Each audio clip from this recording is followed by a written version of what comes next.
Hello everybody, I'm Aoife O'Sullivan. I'm Causeway's Events and Communications Manager, and it's a pleasure to welcome you all here today for our event ahead of International Women's Day 2021, where we're going to discuss empowering future generations of women leaders. I'm going to start by just giving you some very quick housekeeping. I'm advising you today's session is being recorded and we will be publishing the key talks on our Causeway Communications channels at a later date. We will not be recording the breakout networking sessions. We have some fantastic guest speakers lined up to speak as part of today's event. We have Jane McCulloch, the Consul General of Ireland in Scotland, Shona McCarthy, the CEO of Edinburgh Festival Fringe Society, and from our own Causeway membership, we're pleased to have our new Causeway ambassador, Stefanie O'Gorman, who is Director of Economics with engineering firm Ramboll, and also from our Causeway Young Professionals Committee, we have Saoirse Stankard, who is a solicitor with Anderson Strathern. Our Causeway network, as you may know, is made up of people from a variety of sectors from across Scotland, Ireland and Northern Ireland. And we are delighted in the last year we have seen a significant rise in the number of women joining our network from a variety of fields, be it construction, engineering, tech, marketing, law, etc. You name it, we're delighted to have more women joining our network. What our network is really all about, it's about making connections and facilitating opportunities for discussion. So today's event is going to be interactive. Between our guest talks, we're going to have 3 breakout networking sessions. So you do have the opportunity to chat and connect with fellow professionals on the call. And throughout this event, please leave comments in the chat box. And towards the end of the event, we will have a plenary session where you will have the opportunity to open discussion, ask questions to our panel, or just open discussion and chat. Our host of today's event is Brigid Whoriskey.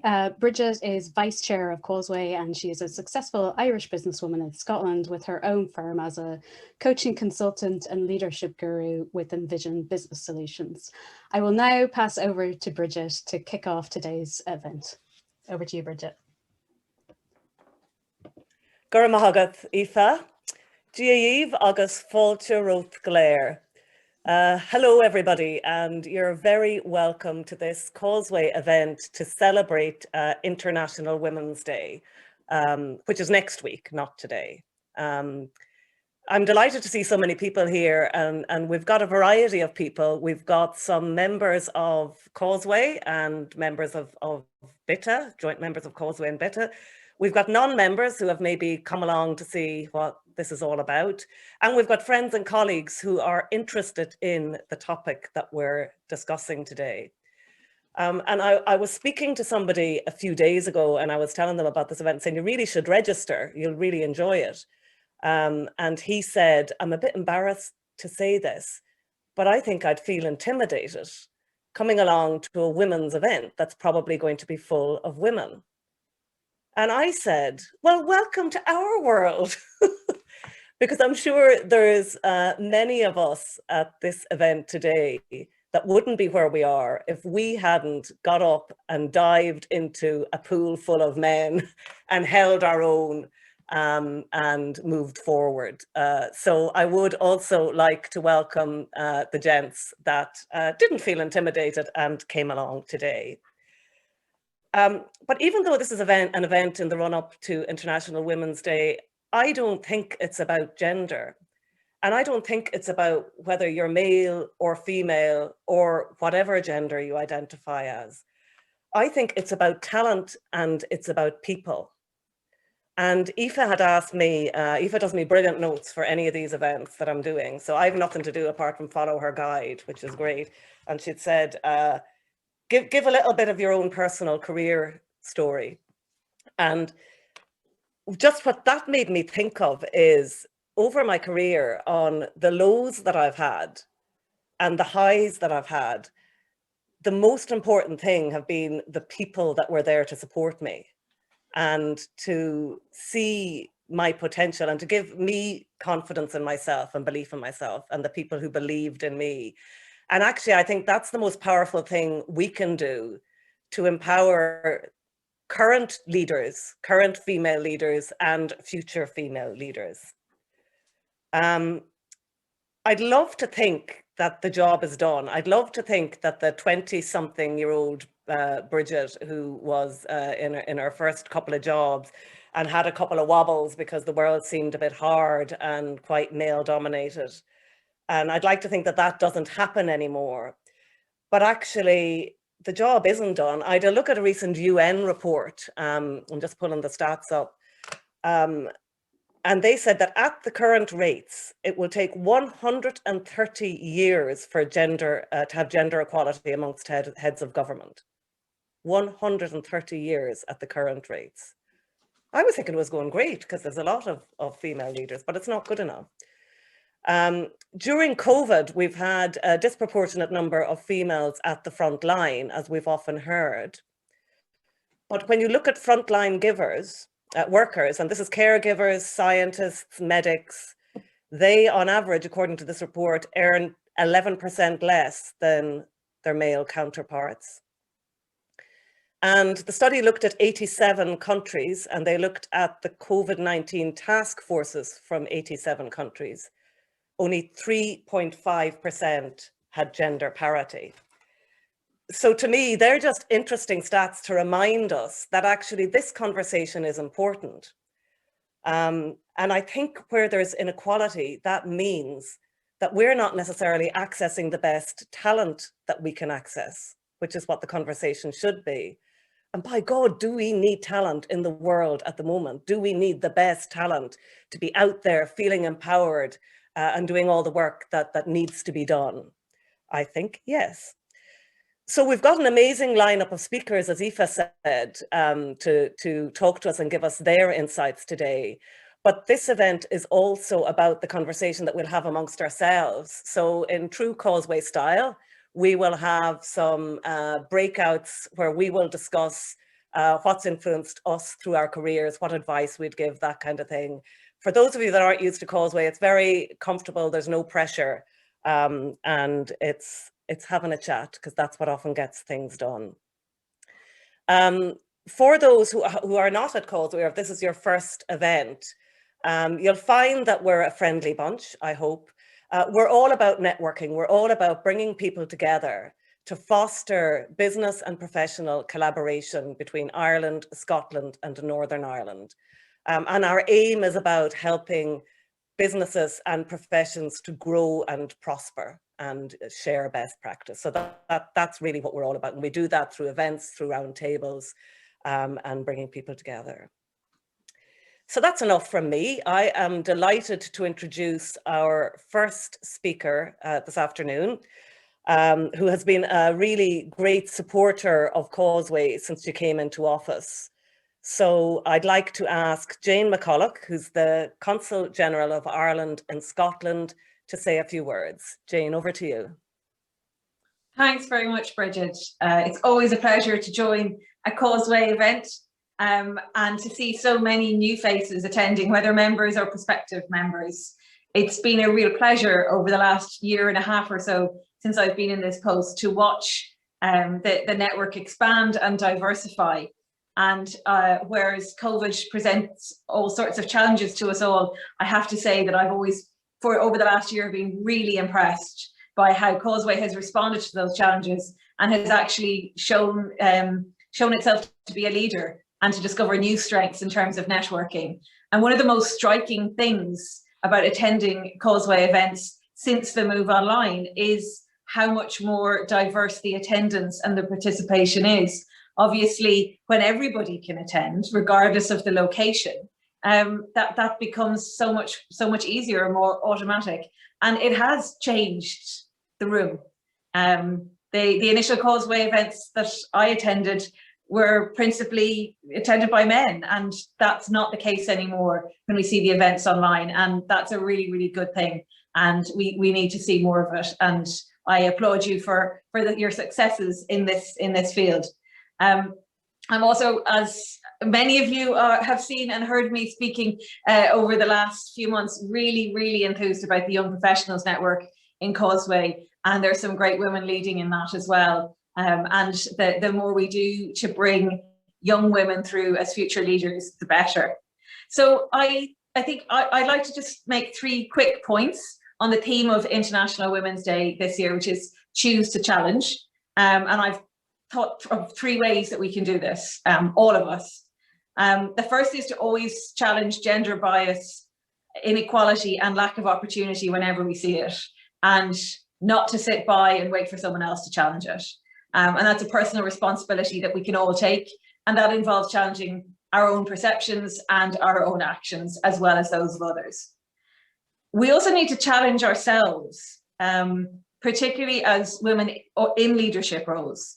Are we taking the challenges we have overcome for granted? As you said, Brigid, you know, do we presume the work is done? There are different challenges as well as the same challenges being experienced by other women. And we need to make sure that we're not constantly looking forward, that we are turning around and surveying the room, and surveying the other side of the door of the room, and turning back and helping other women to follow in footsteps and to help them cross their hurdles and reach their potential. And very significantly, are we all taking the opportunity to look for women who aren't in our line of sight? In a network like this, we've got people in the room and we can reach out and help them, but we also need to keep an eye as to who's not in the room and why they're not in the room and what prevents them being in the room, and what are we doing to create opportunities to bring them in and bring them with us. And then my third challenge that we can choose to take is to challenge other women. Are we holding each other to account on these principles? As Madeleine Albright, a great hero of mine, said, there's a special place in hell for women who don't help other women. But we also need to challenge other women. What is holding you back? We need to say to our peers and to our mentees and sometimes our mentors, what is holding you back? What's the thing that is stopping you achieving your potential? You know, is it something internal? You know, is it an unvoiced fear? And something that I have experienced very strongly among my peer network is that sharing a problem is a superpower. And using our networks and voicing our fears is the quickest way to get rid of them. You know, something that gains an existential significance in our minds that we're afraid of. As soon as we say it out loud to people we trust, it usually disappears like a puff of smoke. And even if it doesn't, someone's got the answer to solve that problem. So the more that we speak to one another and that we voice our fears, the more we can achieve. And then one question that I would leave for all of us, and particularly for the younger women coming through who are making decisions about what to apply for and challenging their own confidence as looking at application forms or ads or opportunities for jobs. The question that we ask ourselves too often as women is, am I ready? The answer is yes. And if you're not, try and you'll be more ready the next time. Thanks, Brigid. Great, Jane. Thank you. Thank you very much. I love that. I've been taking notes. I love that actually look for women not in our line of sight. I think that's really thought-provoking. I need to think about that some more. And also the am I ready? It reminded me of, some of you may have read Michelle Obama's autobiography. And one of the things that struck me on that is a number of times in her career and in her life, she asked herself this question from very young, am I good enough? And she had this almost mantra of, am I good enough? Yes, I am.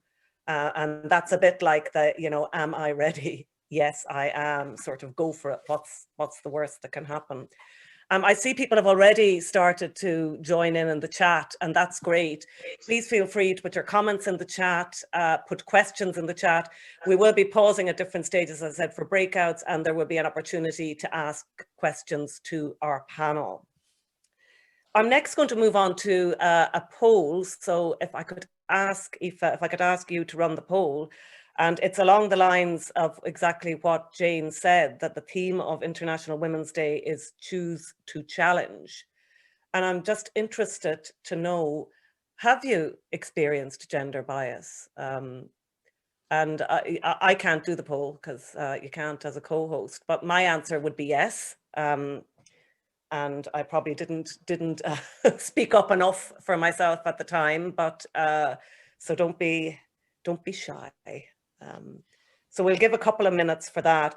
And they actually, I've got a note here of how they describe what choose to challenge means. And it's that a challenged world is an alert world. Individually, we're all responsible for our thoughts and actions all day, every day. We can choose to challenge and call out gender bias and inequity. We can choose to seek out and celebrate women's achievements. Collectively, we can all help create an inclusive world. From challenge comes change, so let's all choose to challenge. So that's how they describe that. So I think we're probably ready to, we've shared it already. So, right, the vast majority of people have experienced some gender bias or they've seen it directed at someone else. I'm glad that we have 9% that haven't, and I would hope that we can grow that significantly. So thanks for your honesty with that. And I think, to me, that just points on the importance of the conversation that we're having today. It's not good enough that we're running an event in 2021 when the vast majority of people have either experienced or seen gender bias. We want to change that. So we're going to move into our first breakout rooms, and we're doing just small breakout rooms for this. There'll just be about 3 people in each breakout room. It's just an opportunity. It doesn't matter where you're from. It doesn't matter if this is your first Causeway event and you're thinking, oh my goodness, I don't know if I have anything to say. We all have a view and might have you know, something that we're thinking about in this topic. And all we want you to do is introduce yourself and discuss amongst yourselves what you think we can do to help women. What can we do to empower women? So it's as simple as that. That's the question in your breakout. And we're going to give you, Aoife, is it about 8 minutes? 8 minutes, yeah. Yeah. And feel free also to chat about what you've heard so far. So, Aoife, I'll let you roll with the breakouts. Okay. You'll probably see a prompt asking you if you want to join. Okay, I'll open the breakout rooms now. I know sometimes that the breakouts can feel, usually they feel very short, but we found that it's better to keep things moving and give people a chance to meet a number of people. So apologies if you were kind of cut off mid-sentence and only getting into a conversation. But it's about making connections, and often at Causeway events, what happens is some of those conversations continue after the event when people connect with each other. So I'm quite excited about the next part of today's event because I'm going to be talking to Shona McCarthy, who's CEO of Edinburgh Fringe. And when Shona and I spoke earlier on this week, I was telling her that she's partly responsible for me being in Edinburgh, because my love affair with Edinburgh started with, I think, the second day after I arrived in Edinburgh for the first time, going to Edinburgh Fringe and thinking, oh my God, this is where I want to be. And so it continued every year thereafter until I moved over. So there you go. Shona, it's must have been a very interesting year that you've had in the past year. But before we kind of dive into that, I would love to ask you about your own journey. And it must have been an interesting road from being a student in Coleraine University to being chief executive of the world's largest arts festival. Can you give us a bit of a potted career history and what kind of influenced your career along the way? Yeah, I'd love to say it was all glamour and fabulous, Brigid, but it was anything but. You know, you can tell from my accent I'm not from Edinburgh. So my starting point was in County Down. I grew up in County Down in Northern Ireland. I'm the second youngest of a family of 8. And there was nothing fancy about us. My dad was a bricklayer. My mum was, well, obviously she had 8 of us, so she was very busy. And I was the first to go to university. Yeah, I mean, and that was probably because I'd developed a love of arts at school, and I give all the credit for that to 2 inspiring teachers, one who was my art teacher and the other who was my English teacher. And always when I'm sharing my story, I mention them because I think sometimes teachers can be the unsung heroes of where young people's aspirations and dreams come from. And so I went to Coleraine to uni. I was so green behind the ears. It was the furthest I'd ever been away from home. I spent the first 3 months like Norman no mates, didn't know anybody, was terrified, took up smoking just to make friends, and did this 3 years at Coleraine and fell in love with the Antrim coast, which is now where I have my permanent home as well, at that time, and finished uni thinking that was brilliant. Everybody had persuaded me to go to university and I was going to come out and get a job. And I thought I was clearly made because I had a degree, and come out, and I'd say I applied for about 173 jobs in total, and could have painted the walls with the rejection letters. And then kind of the harsh reality that it wasn't going to be that simple, and that a degree just wasn't the key to doing the job of your dreams, hit home quite harshly. And then I spent 2 or 3 years doing anything I could really to basically, you know, pay the rent and look after myself. And that included working for an educational theatre company for a year, which we adapted parts of the A-level syllabus and travelled around schools delivering performances of works from the A-level syllabus. And for that, I got £5 on top of my dole money every week, which was woo. Then when I realised I couldn't really live on that, I headed back home to live with mother and the family, and I worked in a bookies, I worked in a kettle making factory in Bangor, I lasted 1 week in Kentucky Fried Chicken, and at that time took on particular challenges. I thought, right, I can't go on like this, so I learned how to drive. I did word processing, learned how to touch type. I taught myself how to use computers, and email wasn't even a thing then. It's hard to believe now. And went from there to joining a job training program, if anybody remembers the job training programs that were around at that time, and applied to work on magazines and got 6 months work experience in the Ulster Tatler magazine, which was £15 on top of my dole money, and then spent 6 months at Fortnight magazine, and then got my first real proper job, which was at a children's film festival in Belfast, called Cinemagic, which is still running today. And I became the first programmer of the Children's Film Festival in Belfast. And, you know, my whole passion and love was for the arts, and this was the ideal first proper real job that I could have. Because growing up in Northern Ireland, I guess I'd always sort of resented how parochial I felt our politics and our media and our story was. I felt we were always very inward looking. So to have this opportunity to be looking out to the world through film, and to be bringing the world to young people in Belfast through film without the need for them to travel, was massive. So Cinemagic was my first job, loved it, did it for 10 years, became the chief executive, and brought everybody from Liam Neeson and Helen Mirren to Roy Disney to Belfast to do workshops with young people, and it was just brilliant. Then I was asked to head up Belfast Bid to be European Capital of Culture. We did Imagine Belfast, as it was called then. It was like, I think, 1 year into the peace process, and literally people said, yeah, I write Imagine Belfast as a capital of culture at that time. And then 10 years later, I got to come full circle. Belfast didn't win the capital of culture then, but 10 years later, London Derry did.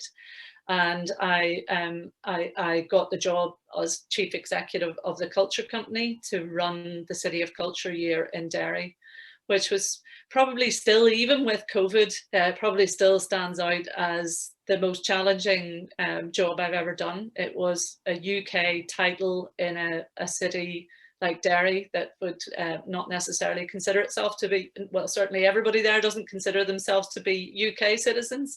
So it was political, it was challenging, it was difficult.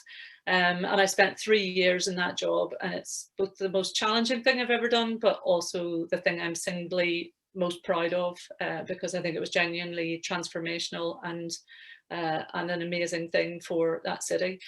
And from there, I went on and did lots of consultancy work that took me around the world to places like Jordan and Indonesia and India, and it was work in cultural consultancy. And then from there, the job in Edinburgh came up. And I wasn't actually looking for a job at the time at all, but it was the Fringe and it was Edinburgh. And I just love everything that the Edinburgh Fringe stands for. It's a festival that anybody can be part of. It's not a traditional curated arts festival. It's open to anyone who can find a stage to perform on, can be part of the Fringe. And there's something about that sort of cultural democracy that I really loved about this festival. And so I've been there, this is my 6th year now at the Edinburgh Fringe. And you mentioned some of the challenges that you had along the way, Shona, in that amazing career so far. What are the biggest lessons that you've learned from those challenges? Oh, I've actually kind of written down some thoughts here, and I suppose, everybody's journey is personal, Brigid, and my journey is a personal one. And the first lesson for me in all of the choices I've made is do what you love. Do what you're passionate about. I'm part of my job and has always been that I'm a storyteller, and I can only tell convincing stories if I really believe in what I'm doing. And I think I see too many young people giving up on their plan A before they've even really had a go at their plan A. Or because somebody else is telling them to manage their expectations or be real about what you should be reaching for. And, I think I was a wee kid from County Down that knew nothing, whose family were not steeped in the arts. I said my dad was a bricklayer. My mum still has never been in the doors of an art gallery. And here I am heading up the biggest arts festival in the world. And I've listened to too many people over the years tell young people when we were doing Cinemagic in Belfast, I remember a woman actually once saying to me, you need to be careful what you're saying to those young people. You need to manage their expectations. Like, what does that mean? It means don't even try to do the thing that you really want to do. So I'm passionate about this because we spend so much of our lives working that, you're going to wake up every day and you're going to go to a job every day. Give yourself the best possible chances at it being the thing that you really want to do and that you really love to do.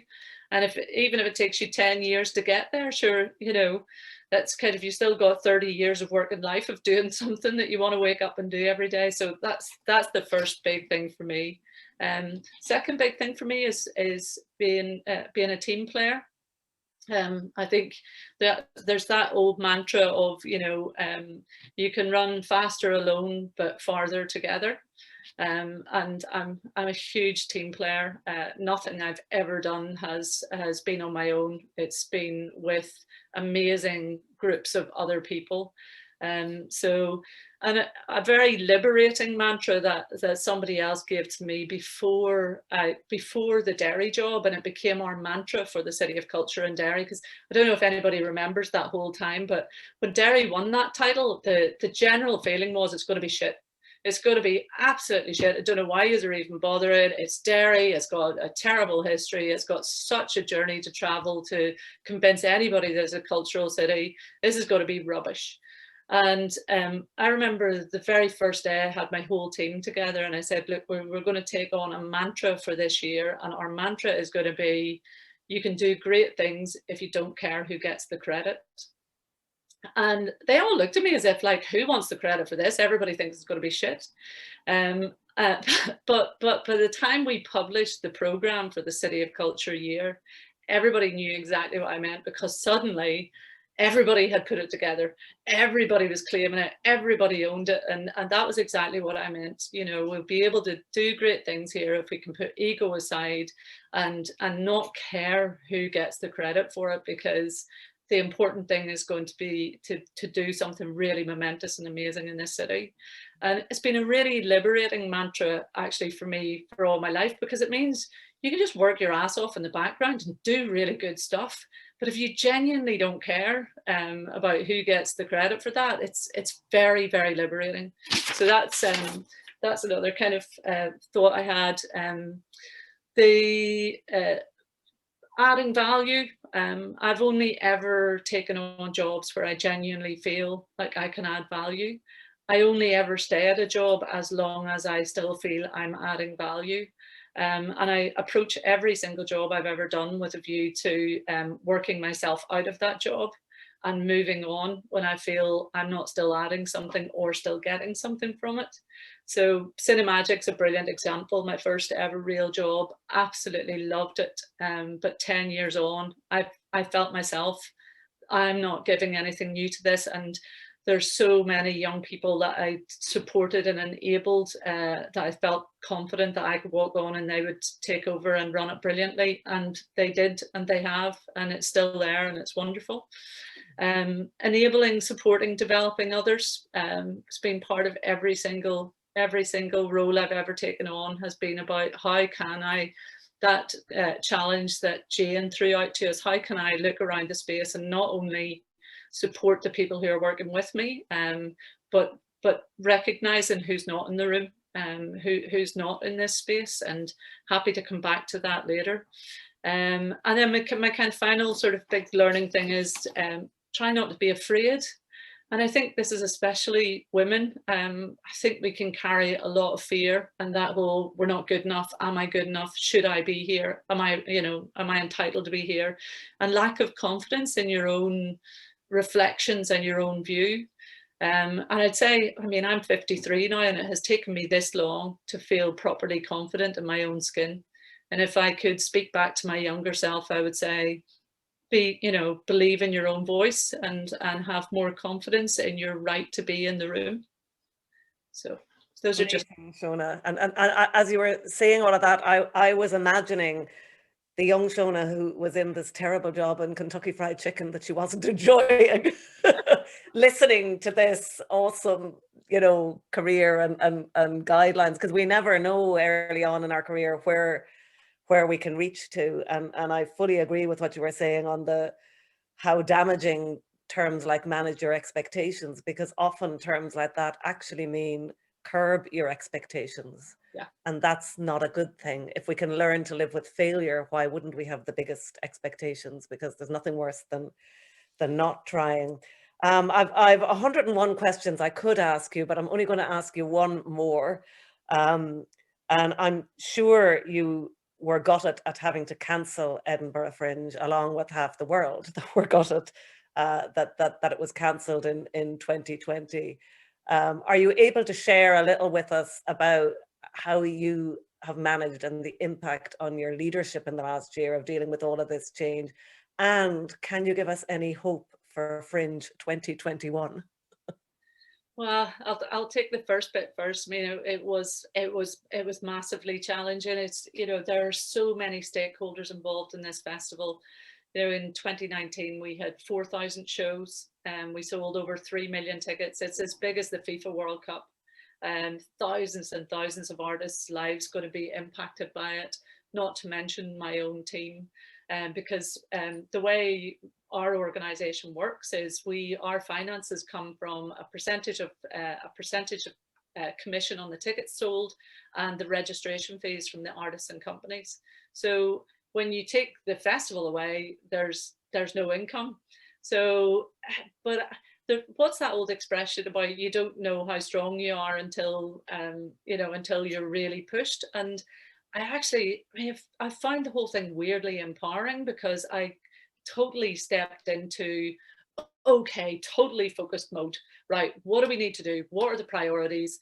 And I don't think we've ever worked as hard and in a more focused way, because we were really clear the first thing we had to do was refund every artist and every company that had registered to be part of the festival. The second thing we needed to do then was, because we were going to be insolvent in doing that, but it was the right thing to do. So the first priority was doing the right thing. And then second was, okay, how do we survive then? So I had to go and make an ask of Scottish Government and make it really clear that this is a festival that brings in, you know, the estimates go from 200 million to 1 billion to the economy every year. The risk of losing it is massive. It has massive impact for not just the artists and performers on stage, but the taxi drivers, the bar owners, the restaurant companies, the accommodation providers, all of those small printing companies who do the flyers and the leaflets and the posters. And so the impact was enormous, and we got a loan from Scottish Government to survive. And then all of the steps from there, how do we create something in the digital space so that this festival stays alive in the hearts and minds of audiences who love it and artists who want to perform at it. And it just you know, it just felt very focused and very alive. Even though it was completely gutting, all of our focus was on how do we address the needs of other people in this particular scenario. So we did survive, and I guess this year, 2021, has brought a whole new set of challenges, because at the end of last year, like most people, we went into Christmas thinking, geez, it's great that's behind us. That was a bloody nightmare. That was mental. And then you come back in January, and 2 weeks in, you realize, shit, it hasn't gone away. It's all still here. And not only that, but this is the second year of it. So, yeah, in answer to your second question, Brigid, I wish I could tell you that the Edinburgh Fringe will be back in its full phenomenal glory and on the streets and every nook and cranny of Edinburgh in August of this year. But I think the reality is, at best, we'll be looking at a hybrid where we will have a really strong digital platform. And it will be really good this year, because we put investment and emphasis into that. And I think, depending on the guidance, the priority is always going to be public safety and public health. So depending on the guidance, closer to the time, we may be able to do some live performance, but is in all likelihood going to be in a socially distanced way still, even by August. So we're prepared for fully live, prepared for fully digital, but the reality is probably going to be somewhere in between. I'll mute myself. That's great. Thank you, Shona. That was fascinating, and I love those lessons, which I think are valuable lessons for all of us of any gender at any stage in our career, actually. And we need reminders of these things.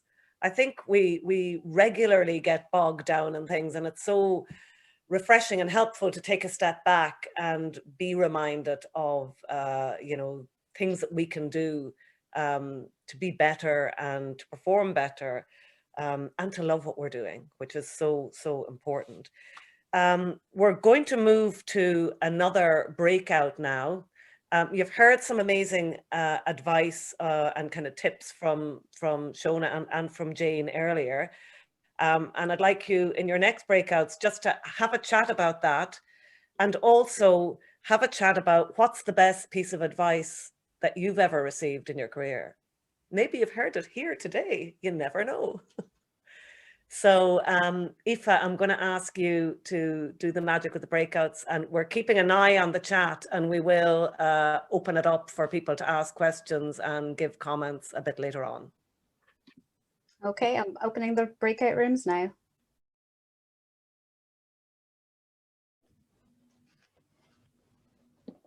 Hi folks, you're welcome. I think we've got everybody back in the room again. And I hope you had an opportunity to share some thoughts, and not only about our excellent speakers so far, but also everybody in this room, I think, has learned things, and things that we can pass on and things that we can reflect on. For our next part of the afternoon, we're going to have a panel session. So we've got our next two speakers. We've got Steph O'Gorman, who's Director of Economics at Ramboll. And we've got Saoirse Stankard, who is a solicitor and one of our young professional members. I'm just switching off my chat because it's right in front of my screen. We're going to have a chat and hear from these two speakers, and then we are opening it up to the floor. So we've already seen a lot of the comments and questions in chat, so we'll be giving you the opportunity to come on screen, ask questions to any of our speakers, or just give us some feedback from your breakouts or any of your observations. But Steph, if I could start with you, and you're kind of a fellow Irish businesswoman living in Scotland. Can you tell us a bit about your career journey and maybe any challenges that you might have overcome along the way? Yeah, so I'm from Dublin, based in Edinburgh. Have been here now, I don't know, 15 years or something back in Edinburgh.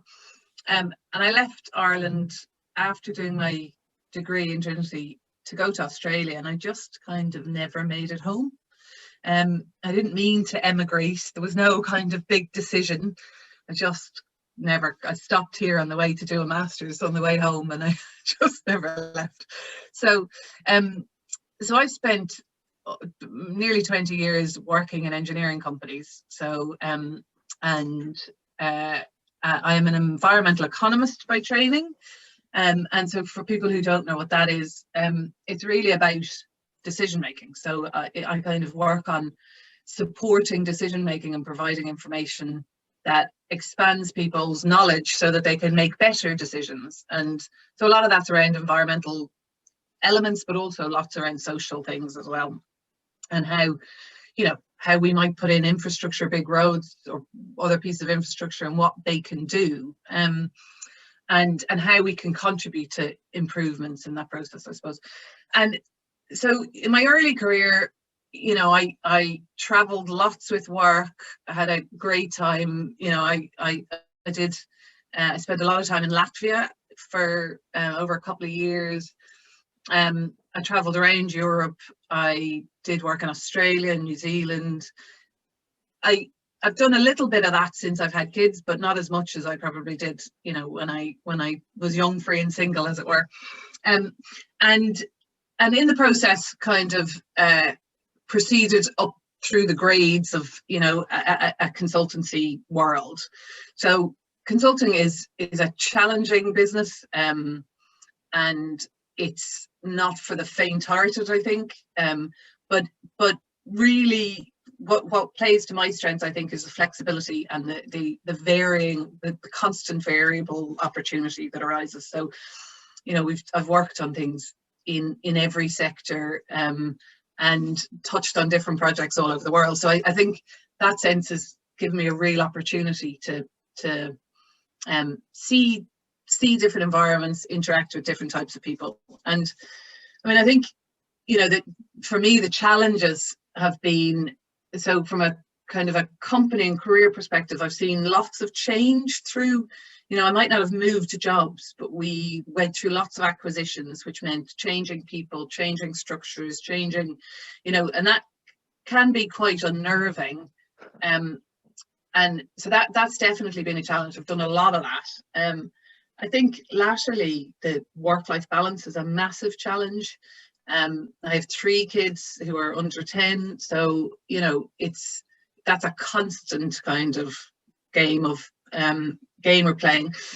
And I mean, I think the other real challenge for me is the fact that I'd had 3 maternity leaves. So that, from a career perspective, is can be game changing. And I've seen lots of people that I know, it really halts their career progress. And that's sometimes by choice, but sometimes not. And I think I've had to be really conscious of the effect of that on my career and on my ability to progress. And and I think the thing that I always, it took me a long time to realize, but I came back from maternity leave the first time, and I just, we talked about confidence earlier, and Shona talked about that, and I had none. I didn't realize I didn't have any, but I had absolutely lost all my confidence. And what it meant was, I came back and looked around me and I thought, oh, they're all so intelligent. Like, I could never have done that. I couldn't have bid for that job. I couldn't, you know. But also, I looked elsewhere for a job because that was what I needed. So I looked for another job in the hope that someone would tell me I was worth something. Now, I didn't end up leaving, but I realised kind of 6 months down the line that what had happened was that I just lost my confidence, and I didn't know that. And it's very important to me, anybody I see pregnant women, you know, that I tell them that it is normal, because actually if you know it's normal, it's much easier to ride. And so I think that, and the ongoing, you know, the poll at the start, you asked about whether we've seen or witnessed or gender bias. And, you know, I work in a very male dominated sector, and I think have had to be really conscious of that, and have found myself in positions where I've had to really fight, you know, actively fight, and that took a lot of confidence, and I think you recognize that at some point there's a lot of risk with that, but actually, you know, is it worth ignoring? Can you trade off that risk for the fact that actually you put up with it? I couldn't. So, you know, I think there's a lot to be learned in terms of that need to kind of constantly know that you are worth it, and know your value, and understand, you know, where you fit into that, and have the confidence to have that conversation, like Jane said at the start, you know, to stand up to that. And I think that's one of the things that, you know, the latter part of my career I've really noticed, and had to work on, I suppose. Oh, you're on mute, Brigid. Sorry. I always try to do it at least once every webinar, because I think it makes everybody else feel comfortable. Wouldn't be the same if you didn't do it at least once. But I was saying, you know, I'm really glad that you raised that, and thanks for your honesty, because I think this is an issue that by biology women encounter, and in a different way than men do. Yes, of course, men can take, you know, as much paternity leave as women, but women by biology go through that journey in a different way.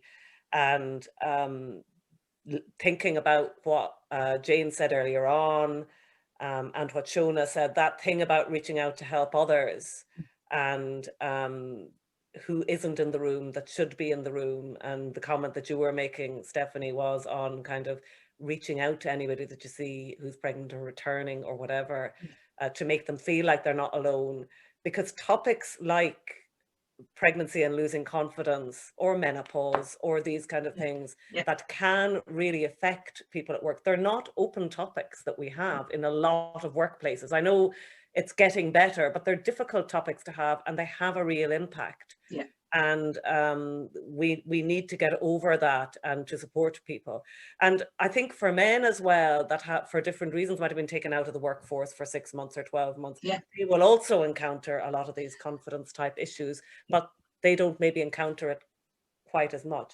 I'm going to come back to you for some of the top tips that you'd give, Stefanie, but I want to turn to Saoirse now, one of our young professionals, a successful solicitor. She's also been involved in Code First, many hats, Saoirse. But I'd love you to tell us a little bit about your career and the challenges you've overcome and your aspirations. So I think I'll start with my university career. I was lucky to be accepted to law school at the University of Edinburgh. And I think, to echo earlier discussions, I thought that was me sorted. I thought I was on a very clear path and everything would be quite easy from there forward. And there's definitely been a few bumps in the road. And one of those has definitely been being a new and young professional in this lockdown space has been something that none of my textbooks prepared me for. And let me tell you, doing court and meetings over Zoom, something I really wasn't even in my frame of reference. And after I left university, I joined Anderson Strathern to complete a training contract across the business in a lot of our business areas, working with private clients and in commerce, working particularly in the commercial property space, and then in disputes. And so I've had a really broad-ranging experience there, and I've gone on to qualify with the firm during this funny space of time. In 2020 I qualified, and was not sure quite what was going to happen and where I was going to go going forward.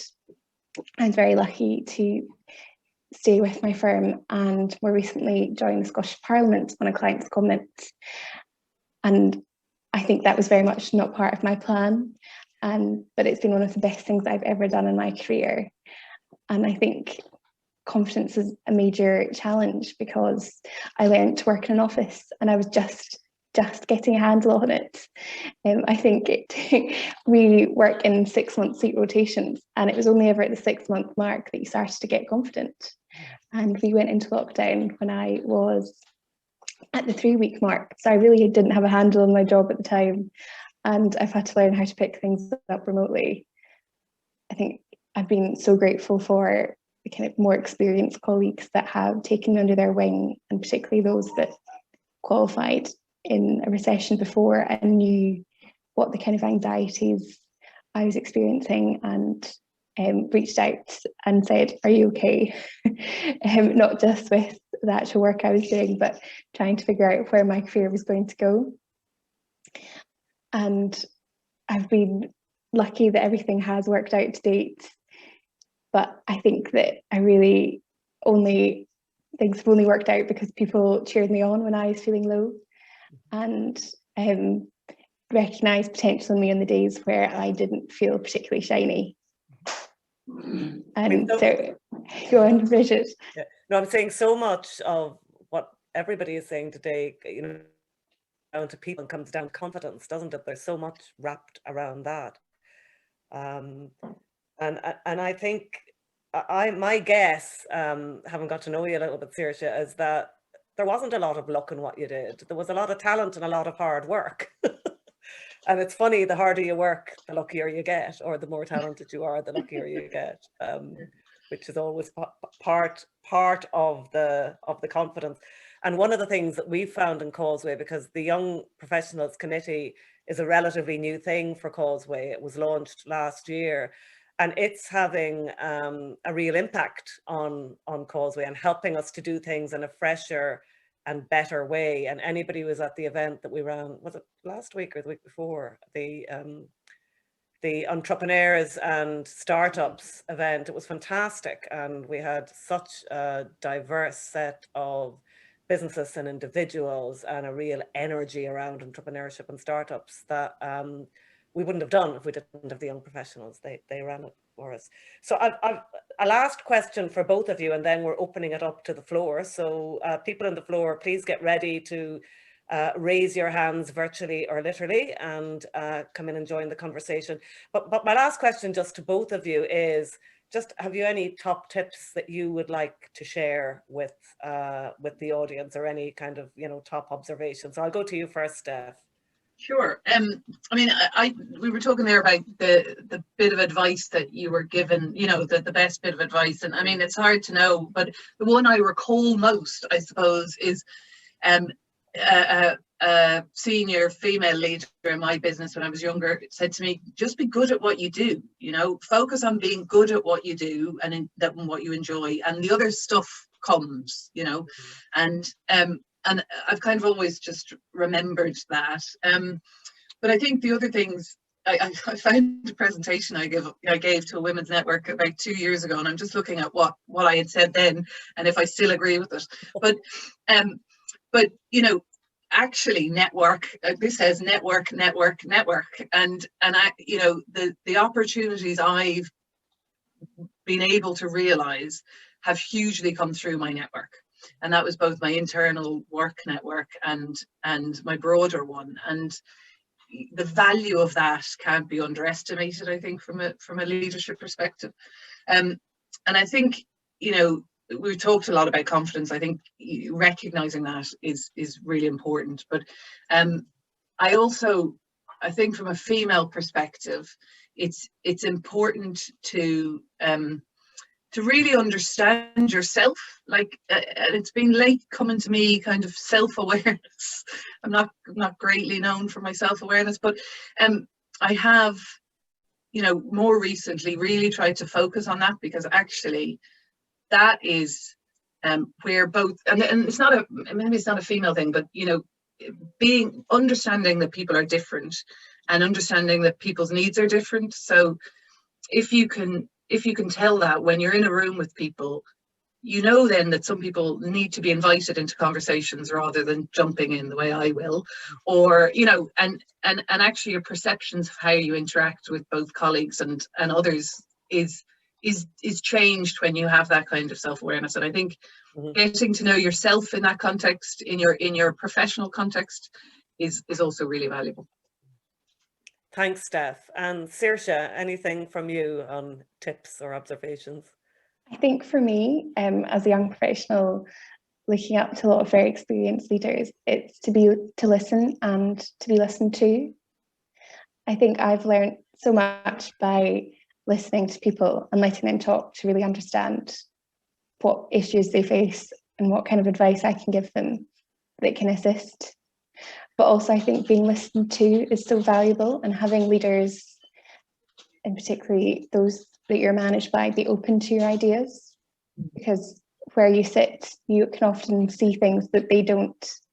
And I remember working a summer job actually at the festival as it happens, and a very experienced colleague telling me, you know your job best. Remember that when you talk to management. And it's true, because I know what I do day to day, and my manager doesn't necessarily appreciate that. And so I think it's important to be able to relay those things. And if you identify an opportunity to do something a bit differently or refine a process, to have the confidence to go back and say, oh, maybe we could do this slightly better. I have this idea. Are you open to it? And if they are, to run with it. Great. It kind of relates to what Steph was saying, doesn't it, on being great at what you know. You know, we don't have to be brilliant at every single thing. Own what we are great at. Saoirse and Steph, thanks so much. I know you're staying with us until the end, but it was just great to get two different perspectives to add to what I think has been a really rich conversation that we've had this afternoon so far. And I think if we can turn off the spotlights now and just open it up. I haven't had a chance to catch up with all of the chat yet, but I shall try to. But can I check first, who would like to come on and ask a question to any of our speakers, or make a comment, share something that you had in the chat rooms? Raise your real hand or your virtual hand. And I'm having a look at my two screens. Geraldine, do you want to come off mute and say a few words? You've been commenting. I do comment. It is my want. I just think there's been some really fantastic thoughts from all of the speakers today. And I think everybody, even who's listening, there's been quite a lot of like nods and like, yeah, I get that, or I can reflect on that. And I just wanted, my last comment there was just about a thank you for having that ability to self-reflect, but not in a negative way. And that is really important, because it's so easy to, I think, to beat yourself up or compare yourself to others, and people are always doing it. But it's just really been able to, I think, take something positive out of something that you thought, actually, I've learned that on my journey, and maybe I could pass that along to somebody else as well. Because I work in I'm relating to Stefanie, because I work as an environmental consultant, is that's my core of what I do, although I'm director of the environment group at Mabbit. And actually my team is quite heavily women. And it's kind of interesting, because across the rest of the company, we've worked really hard on just being able to trying to get over unconscious bias, making sure that we've got female role models, showing that, doing talks at universities, colleges at different levels. I think there's been some comments in the chat about people that being role models through school, like from school age all the way up. So it's making sure that we've got our contaminated land engineers who are women talk, so that girls in the classroom can see that, and they say, actually, it's not just sorry guys, it's not just a grey-haired white man that's kind of telling you these are the roles. And it is it's just really simple things and just, you know, backing each other up. And I really like the point there about listening that Saoirse was making, about being able to just listen and make sure you bring people in if you're in a position of responsibility or in a, you know, facilitating a group. Make sure you bring people in. Just because somebody's quiet doesn't mean to say that they haven't got something to say.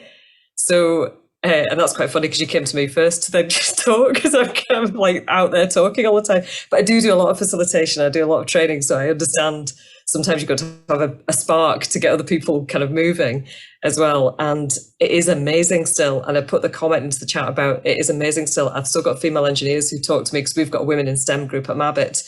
And we invite everybody, male or female, to come and, you know, to join into that and listen to the chat, or however you identify.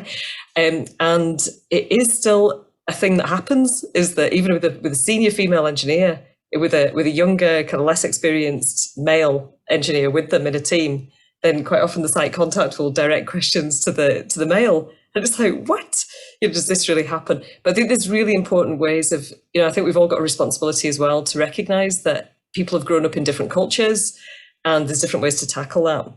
And about just maybe not calling somebody out very badly, but just, you know, maybe just saying if somebody talks about a he in a meeting, oh yeah, as a, you know, we'll talk to the engineer, we don't know who it is, but we'll assume it's a he, so they'll say he. And you just have to say very gently, oh she, with a smile. And then they immediately correct themselves and realise, actually, you're right, because I've just done that and it's an unconscious bias. And then if there is something really obvious that happens in a meeting, it's really kind of, that's not something to pull out kind of, you know, like in front of others. It's just, that's a one-to-one conversation.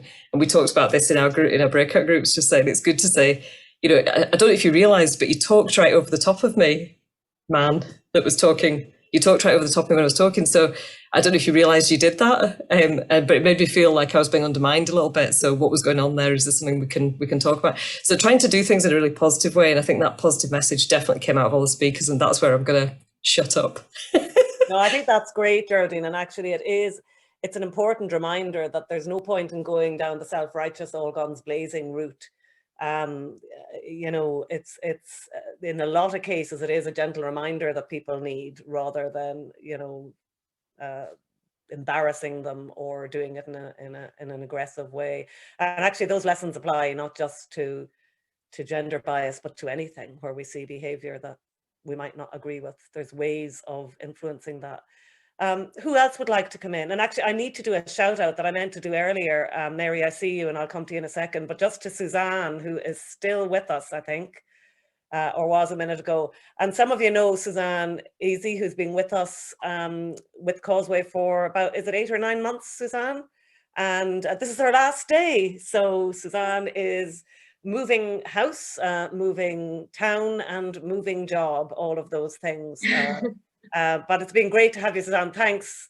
You've been a great addition to Causeway, and we've loved having you. We all wish you the very best with your career. Thank you. I will miss you all so much, and I can't wait to keep following Causeway's success, and I will be coming along to future events for sure, so you won't be getting rid of me that easily. But lovely to have met all of you. You'll be part of the Causeway family, and your career will go into the stratosphere now with all the tips and guidelines from today. Thanks, guys. Mary, can I hear from you? Hello. Hi. I just wanted to thank all the speakers and share, and it was lovely in the breakout rooms. Sarah, my partner's on with me in education, and we're new to this, so thank you very much. But what I wanted to say was the positivity. This could have been a forum where we were all sort of complaining about everything, but what I loved was opportunity and positivity came to the fore. And we've had people with who deal with mental health. I've been speaking to people with, you know, you're all such brilliant lights for women in the workplace. We're dealing with young people and trying to build self-esteem, and you can look at COVID-19 as terrible, but going back to what Shona said, that she focused and thought, how are we going to work around this? I think education's going to be blended learning from here on in, and we look at positive ways to use the digital space as well as the classroom, the university, whatever, the college, the workplace. And I just want to thank everyone for the idea that every challenge is an opportunity. So thank you. Thanks, Mary. No, really appreciate that. Megan. Thanks, Brigid. I want to start actually with a book recommendation. I don't know if anyone's, I'm halfway through it now. I read Melinda Gates' book, The Moment of Lift. And that's all about how when you empower women, the whole world will change. And it's really amazing. And it really takes into account that cultural perspective of how the women's role in society is so different. So I'd like to start with really recommending that. It's an amazing read. And I guess the other thing that I kind of echoing Mary's message about the empowering, like I think what's really nice is we're not all here to say men are really terrible and they keep putting us down. And it's that bit, you know, I think someone said earlier, I'm ashamed to be a man. And it's not about being ashamed, but it's about, I think, working out how can I in turn empower women and help them on their journey to success too. So I think it's not about beating yourself up for thinking what's happened in the past or maybe things like that, but it's about moving forward. And it starts from such a young age, that unconscious / conscious gender bias. So it's just about us all kind of taking that proactive role in empowering everyone regardless of their gender or circumstances. No, great point, Megan. And having said goodbye to Suzanne, I will welcome Megan, because Megan starts on Monday with Causeway as the new business development manager. And Megan was on our young professionals committee, so it's brilliant to see, you know, she knows about Causeway already. So good luck in the new role, Megan. Good. So I'm looking to see hands up. Who else would like to join in? Finn, can I pick on you, Finn? Caroline McGrath's waving her hand. Oh, Caroline, sorry. I'll come to you next, Finn, but Caroline. Hi. I was just going to suggest sort of little things that you can do that make a huge difference. I do a lot of, I'm mostly women in my business, so I'm kind of doing my bit for them, I guess, as much as I can. But I think you can, and we've been doing this through lockdown, is doing talks to school children. And we've formed a bit of a partnership with Holyrood Secondary School in Glasgow. And because of the technology now, you don't need to go into the classroom anymore. And we're going to kind of build sort of a mentorship program with some of the kids at different age groups. And I just think, you know, you can talk to 30 kids, you can talk to 150 kids, male and female, about the job you do, or, you know, building self-esteem, just lots of things. It's just such an easy thing to do. And the schools are desperate to have people coming in from outside, people who aren't teachers, to come in and just talk about their experience. So people who aren't teachers or aren't a parent of people in that school, and they just so appreciate it. And I think that's just a little thing that we can all do that could make a really big difference. Yeah, and it's a great way to look at things. Many little things do make a great difference. I can't change the world, but I can change one thing, and a combination of individual things do change the world. So it's a really good point. Thanks for that, Caroline. And Finn, what are your thoughts on getting a male voice onto the call? Hi, Brigid, and hello, everyone. It's lovely to see so many people on this call. And lovely, it's a lovely call to join, actually, to celebrate all the fantastic women in and around Causeway. A couple of thoughts, perhaps. My first one was that I always had an impression of Causeway as an organisation that was very driven to support women and driven by women to support women, which I think is fantastic. It's something that I've used in discussions with people about Causeway, and I just think it's fantastic to see. On top of that, I would say, and I think possibly just thank all the women, particularly for the discussions that we've had, in that my experience is that it is these discussions that make the difference. From if you like, a male perspective, it's hearing these things that makes you think, maybe there was that conversation in which I heard someone being spoken over and I should have spoken up, or actually, where is the talent? And I'm lucky to work in an industry that does, I think, to a large extent recognise that talent. But then the issue is, how do you retain the talent? And I find these conversations very inspiring and very, very needed. And I hope that this is a conversation that Causeway can continue. Thank you, Finn. And Finn is another of our young professionals who joined Causeway last year. And it's funny hearing you say that, Finn, that you had this impression that there's a lot of women in Causeway and pushing it, because that's been quite a new development, and we've tons of men in Causeway as well. But in fact, I think even a year ago, it was probably very male dominated. And we've almost trebled our female membership in the past year. From last February, we had a look at the data in the last week, which is fantastic. So we're far more of an equal organisation now, which is great for everyone. I'm conscious of time and that people have places to go, the dinner to get, walks to do, work to finish, all sorts of things. I'd like to say a huge thank you to our speakers.